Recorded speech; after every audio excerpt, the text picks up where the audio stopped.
Come Thursday, those of us who are lucky enough will spend Thanksgiving with family and friends, eating turkey and dressing and sauerkraut. You got to have sauerkraut with dressing.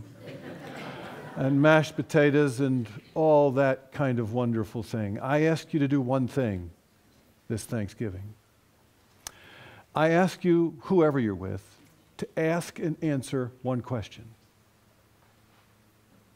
How do you thank God for all that God has done for you?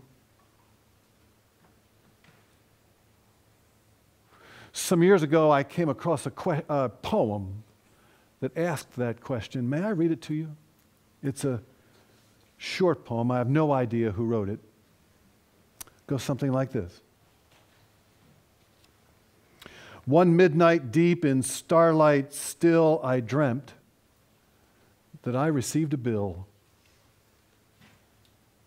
5,000 breathless dawns all new, 5,000 flowers fresh with dew. 5,000 sunsets wrapped in gold, 1,000,000 snowflakes served ice cold.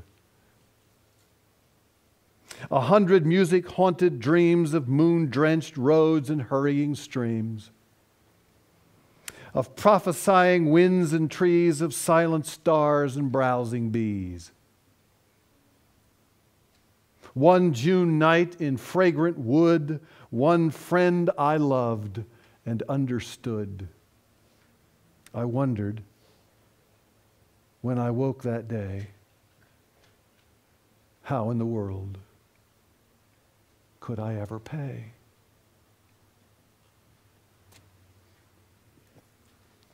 Crucified for your sins and mine.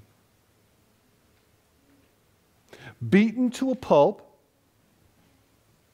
laughed at, ridiculed, left behind, Jesus died to forgive the debt of our sin. I am the Lord your God. You shall have no other gods before me. Guilty. Don't lie. Don't cheat. Don't forget the needs of the poor. Guilty. Whoever divorces his wife and marries another commits adultery. Love your enemies and pray for those who persecute you. Folks, the list goes on and on and on. And I am here to tell you that Jesus Christ climbed up on that cross to erase that list. So loved, so cherished, so forgiven is every single person in this room that when God looks down from God's heavens upon our lives, it's as if those sins never happened. And so I wonder, as I speak today, how in the world do you ever pay? Do you really want to thank God? I mean, really want to thank God? There is, folks, only one way to do that. And that is, of course, to do for others what God has done for you. It means to use your lives, your money, your talents, your skills to make a difference. You know what they call that? They call it love. Somebody once defined love. It might be the best definition of love that I've ever heard.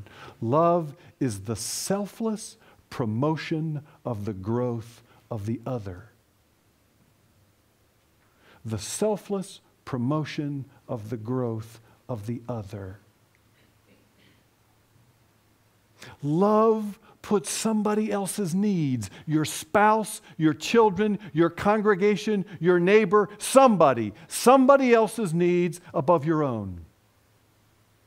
Love climbs up on a cross, if need be, to make a difference.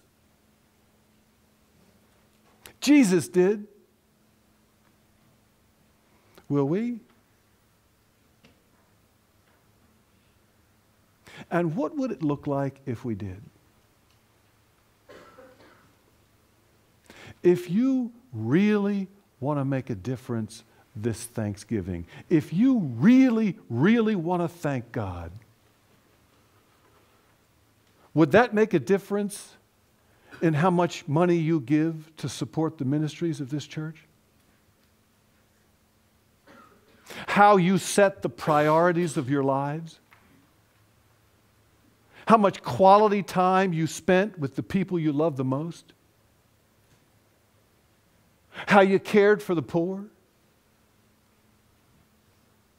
If you really, really, really want to thank God this Thanksgiving, wouldn't that mean that we would be carrying crosses instead of grudges? Forgiving sins instead of counting them? If you really, really, folks, really, really, really want to say thanks to God this Thanksgiving, wouldn't that mean that you would model your life after God's and not the other way around?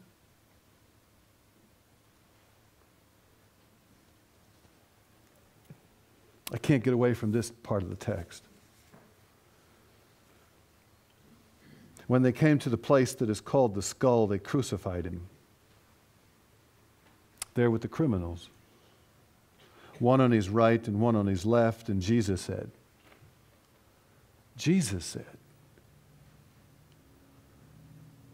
Father, forgive them. They don't know what they're doing.